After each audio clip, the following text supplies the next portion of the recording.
Tonight, global tensions on the rise across the Caribbean, South America, and the Middle East. What's next for the Trump administration as the world reacts to the arrest of Venezuelan President Nicolas Maduro? We obviously have maximum leverage over the interim authorities in Venezuela right now. Plus, Congress back in session, and with it, a long list of legislative hurdles. From healthcare to a looming government shutdown, we bring you the latest from Capitol Hill. Plus, the battle after the war. God is gracious enough to give us, from the time of Adam, that he meets us in our brokenness and our pain. The medical breakthrough bringing healing and hope to combat veterans. All this and more tonight on Faith Nation.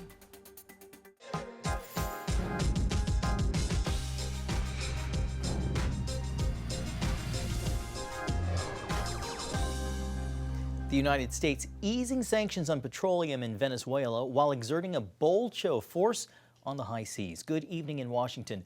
I'm John Jessup.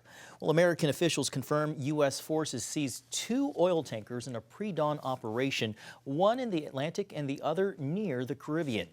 The Coast Guard took control of the Bella 1 in the North Atlantic, pursuing it for weeks.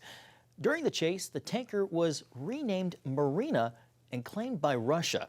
And in the Caribbean, Homeland Security Secretary Kristi Noem released footage of American forces rappelling onto the deck of the Sophia. Noem says both oil tankers were either last docked in Venezuela or headed there. It is the strongest move yet in the White House's campaign to hunt down sanctioned ships, all while Venezuela's deposed leader, Nicolas Maduro, remains in a New York City jail cell. Meanwhile, the White House is planning to control the flow and sale of Venezuelan oil. President Trump says Venezuela will provide 30 to 50 million barrels of oil to the United States, and that the profits will be used to the benefit of the people of both countries. They are not generating any revenue from their oil right now. They can't move it unless we allow it to move, because we have sanctions, because we're enforcing those sanctions. This is tremendous leverage. We are exercising it in a positive way. The White House is also pushing Venezuela to open its oil industry to more American investors. Well, here now to discuss and break this all down is CBN's Chuck Holton, joining us from Columbia, and CBN senior White House correspondent Kelly Wright. Gentlemen, welcome to both of you. Kelly, I want to start with you. You were at the White House, and I want to start with this maritime crackdown. Is the administration planning more of these sanctions, and how worried are officials that this could provoke a larger showdown with Russia or its regional allies? Well, to that, John, they're not worried at all. Good evening to you, by the way. They're not worried at all about any provocation to Russia or China. They are doing exactly what they want to do, and that's continue to crack down on these sanctioned ships, particularly those that are flying under false flags. It should be noted that the Sophia had actually been trying to be elusive and elude capture by the U.S. forces in the region. They finally tracked them down and brought them under control, and now they're even looking at the possibility of bringing those who were sailing aboard the ship back here to the United States for prosecution. Kelly, I also want to ask you, because I know you had the chance to press the White House directly about guaranteeing Venezuela's stability in the wake of Maduro's arrest. What was the White House response? So I spoke to Caroline Leavitt, the press secretary, today during today's press briefing, and here's how that conversation developed in terms of what the United States will do for the Venezuelan people. As you know, there's some 8 million Venezuelans here, some of them celebrating in the streets. There are Venezuelans on the ground who are concerned about their safety. What does the Trump administration, what is it doing to actually help people in Venezuela understand that they will be secure throughout this transition? I think the fact that this president actually followed through on the long-held promise of the United States of America, the bipartisan promise to take down the illegitimate Maduro regime, should give assurance to the Venezuelan people and also Venezuelan Americans who fled this communist regime for a better life here at home, that this is a president who is serious about taking down illegitimate regimes and who is also serious about securing the security of the United States of America, including the Venezuelan American people. Now, to be clear, Caroline Leavitt also stated that there are no U.S. boots on the ground in Venezuela. As we've seen some reports, there are people actually leaving Venezuela because they're just not certain what the Maduro regime that is left in place will do. Speaking of Venezuelans, Chuck, despite the fact that Maduro sits in a New York City jail cell facing narco-terrorism charges, he no longer holds power in Caracas, but some equate this not necessarily as regime change, but leadership change because of the Chavistas still in power. Do Venezuelans see this as a turning point or another example maybe of foreign interference? Real good question, John. We've been here all week across Colombia, and you know there are millions of Venezuelans here, so it's an easy place to talk to Venezuelans where they can actually talk to you, because if you tried to talk to them in Venezuela, number one, they try to kidnap you. Number two, they're not going to be able to speak freely because they're being threatened. And so the people outside Venezuela will tell you the truth. And what they're saying is at first they were ecstatic that Maduro was gone. They thought this is it. This is the time that we're going to be freed. And then they realized that Maduro was taken out. They took Alibaba, but they left the 40 thieves. And when they left the 40 thieves, those people are doing worse than Maduro did, according to the people on the ground in Venezuela. They are threatening. They're making journalists disappear. They are driving through the streets with machine guns, and they're saying they are going to track down anybody who even remotely was happy that Maduro was taken out. So what they're saying is if Trump really wants to free the Venezuelan people, he needs to make sure that the rest of the regime collapses. That hasn't happened yet. So they're getting a little kind of upset about that, little disenfranchised here in Colombia, especially because a lot of these people would love to be able to go home. I can understand the disenchantment that you're describing. Do they say anything specifically about the interim leader, Delcy Rodriguez? Yeah, they call her the torturer in chief.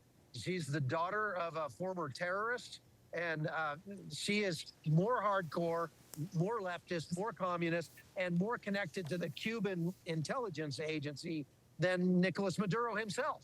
And so they're saying this is not an improvement to get Delcy Rodriguez after taking Maduro out. And they're getting upset because they feel like President Trump is doing business with Delcy Rodriguez and happy to end it with that rather than actually go all out and go for regime change where Venezuelans could be free and they could go back home and make a good life again for themselves in their home country. Chuck, as you mentioned, you're there in Colombia. Colombia's president is firing back at President Trump's suggestion that he might be next. Can you talk about the mood on the ground there and how seriously Colombia is taking the prospect of regime change there as well? Right. So I'm here at a rally tonight with President Petro. He's going to be speaking here in a few minutes. And this is safe ground for him. Bogota is the most liberal, most socialist city in all of Colombia. And he's called together his faithful today here in this event to support him and to say, Yankee go home, essentially, is what we've heard quite a bit today from people. But when you look at a broader picture of Colombia, his approval ratings are in the high 20s or low 30s. He's a lame duck. He's at the very end of his presidency. They have new elections coming up in May. And so if President Trump wanted to take Gustavo Petro out, he wouldn't have to do an operation like he did with Nicolas Maduro. He could just wait until he's no longer in office. It's very likely that the new president in Colombia will be a conservative or much more to the right from Gustavo Petro. And when that happens, President Trump could just ask for him to be arrested and extradited to the United States. Final question. We just have a few seconds left. Kelly, I want to turn to the Middle East, where Iran is now facing nationwide protests and reacting sharply to President Trump's threat to intervene if demonstrators are harmed. What more can you tell us about that? The White House is very clear that they want the protesters protected. President Trump has issued basically a warning to the Ayatollah, stating that if you harm the protesters, all options are on the table in terms of how the United States will respond. Real quickly, just a few seconds left. Chuck, final thoughts. Well, this thing is nowhere near over. And one thing I'll say about the president working with Delcy Rodriguez, Delcy does not want to work with President Trump, but she doesn't have an option right now because there's no place for her to store the oil they're taking out of the ground. And they might as well just dump it on the ground. So giving it to the United States is kind of the lesser of two evils. All right, CBN's Chuck Holton and White House correspondent Kelly Wright. Gentlemen, thank you so much for your time tonight. Sure. Well, in other news, authorities in Minneapolis are investigating a deadly incident tonight after an ICE agent shot and killed a woman during an immigration-related operation. The shooting has ignited a political and public firestorm. According to the Department of Homeland Security, a 37-year-old woman attempted to use her vehicle as a weapon, allegedly trying to ram federal agents, and that prompted what officials describe as defensive shots. Homeland Security Secretary Kristi Noem called the incident, quote, an act of domestic terrorism. An officer of ours acted quickly and defensively shot to protect himself and the people around him. City leaders strongly reject those claims that the agent acted in self-defense. Mayor Jacob Fry says video from the scene does not appear to show the vehicle being used as a weapon, and he called on federal agents to leave the city. They're ripping families apart. They're sowing chaos on our streets, and in this case, quite literally killing people. The shooting comes as immigration enforcement ramps up in Minneapolis, with thousands of federal officers now deployed, sparking tensions between local and federal authorities. Coming up, Congress is back, and the clock is ticking on a funding deadline, a health care fight, and control of the House, all on the line. We address that and more when Faith Nation returns. Welcome back. Well, Congress is back on the job after the holidays, and they've got a full agenda to tackle before the end of the month.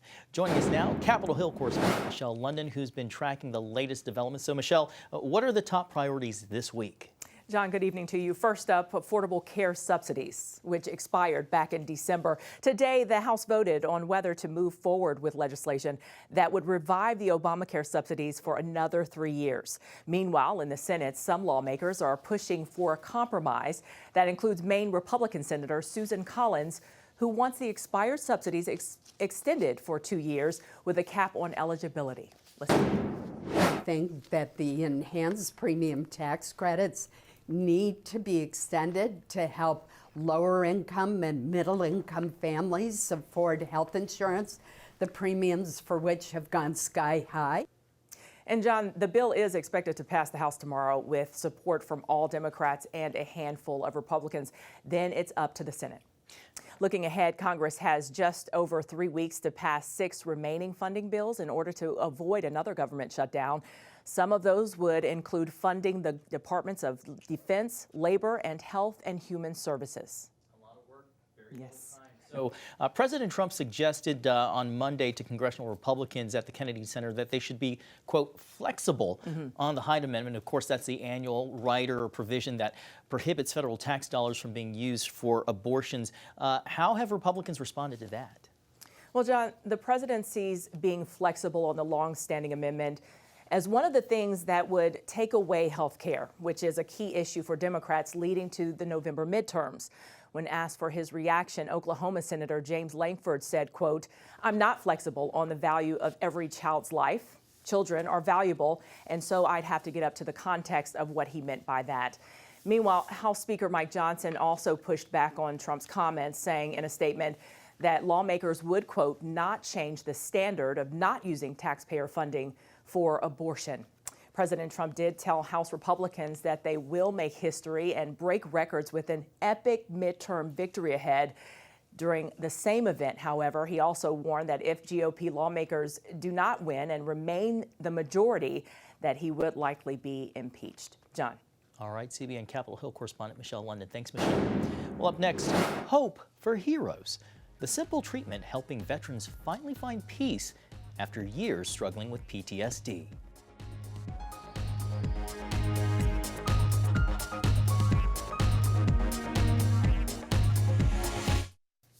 Welcome back. It is a grim statistic.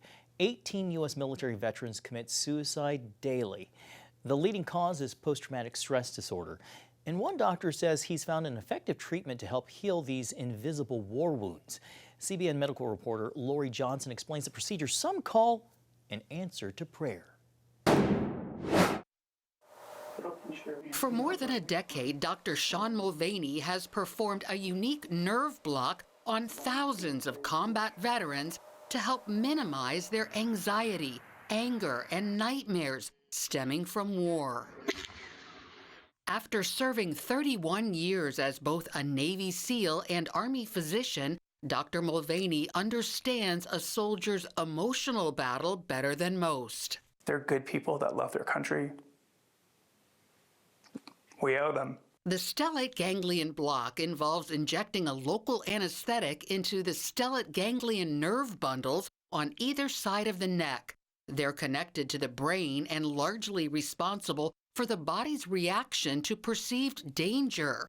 The anesthesia blocks those signals for about 6 to 12 hours, which helps reset the sympathetic nerve system. Dr. Mulvaney gave the block to Tim Chandler, a 30-year veteran who had become suicidal. When I had PTSD, if I was in a circular room that had 50 doors, I might only had 5 doors available to me, couldn't open the others. I had this treatment, and within 24 hours, it felt like 30 doors had just popped open. Chandler feels so convinced this treatment can help others that he helps them get it through his nonprofit Silent Watch. If there's a veteran that can't afford this treatment, if they contact us, we cover the cost of the treatment for them. You know, $1,600 is a lot, but not if it gives you your life back. It's pennies, you know, and we're glad to do it. Dr. Mulvaney explains the benefits. They're able to sleep better at night. They're able to repair relationships around them. They're able to be around other people without it being so stressful. He reports the risks and side effects are minimal, with more than 85% of his patients experiencing significant improvement. We've done 17 studies in the last 15 years, published in the peer-reviewed literature. Despite this documentation, the VA considers the treatment experimental and doesn't generally cover the cost, saying it may have short-term benefit and that the longer-term effects are unknown, adding it has not been fully researched in veterans with PTSD. The VA has a hard job, and I'm not presuming to tell them how to use all their resources, but I certainly would like to see this available to service members and veterans. In addition to minimizing the terrible, potentially fatal symptoms of PTSD, stellate ganglion block has also been shown to help people suffering from traumatic brain injuries. Some patients experience relief from symptoms such as chronic headaches and loss of balance. When we do a stellate ganglion block, we're resetting the cerebral blood flow, the blood flow to the brain.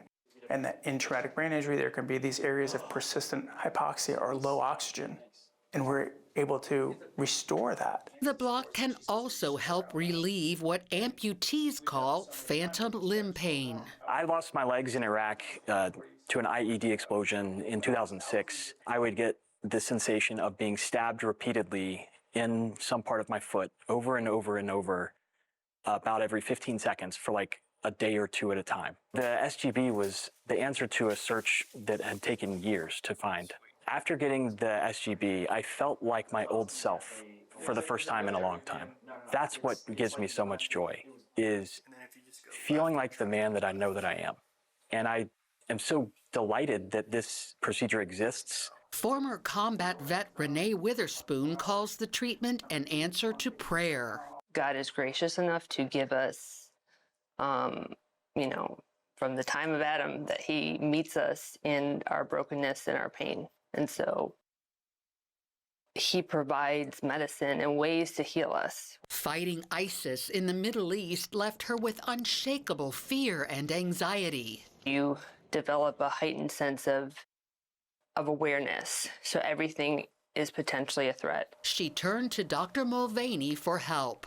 I am not reactive to the extent I used to be. The SGB procedure takes about 15 minutes. Dr. Mulvaney uses Doppler ultrasound to guide him to the precise target. About a third of his patients only require one treatment. After a short rest, patients are free to leave the office. Unlike some SGB practitioners, Dr. Mulvaney routinely injects both sides of the neck as he believes that produces better results. Therefore, his patients come back the next day for the other side. If you were on a scale of 0 to 100 with PTSD, you're up around the 70, 80, 90 range. Once you have this treatment, it'll bring you down to the 20, 25, 30 range. So while many combat vets feel uncomfortable asking for help, many who received SGB are glad they did. I always make a guarantee I'll buy you a dinner at any restaurant if you don't feel some positive out of it. And I've never bought a dinner yet. Lori Johnson, CBN News. Thank you, Lori. A viral post sparks an explosion of neighborly love. The story when Faith Nation continues. Finally tonight, one bad day sparked an outpouring of generosity for a woman who lives in New York. JJ Cirillo was returning home from the local bagel shop when she realized she was missing something pretty important, $300 in rent money. So she went back to the bakery to see if she could find the cash, and as you can imagine, with no luck. In a final act of desperation, Cirillo posted her search for the missing money to her neighborhood Facebook page and was met by a wave of compassion as one by one, total strangers, led by a neighbor named Drew, began offering to replace the missing funds. Like within 24 hours, I got the $300. That's pretty amazing. Cirillo says she was humbled by the experience. When asked why he did it, Drew says he went through a similar ordeal a few years back when he lost, get this, $600. And I'd say what goes around comes around. Thank you, Drew and JJ, for sharing that positive story. Well, that's going to do it for tonight's Faith Nation. Thank you so much for joining us. We hope to see you right back here again tomorrow night. Have a great night.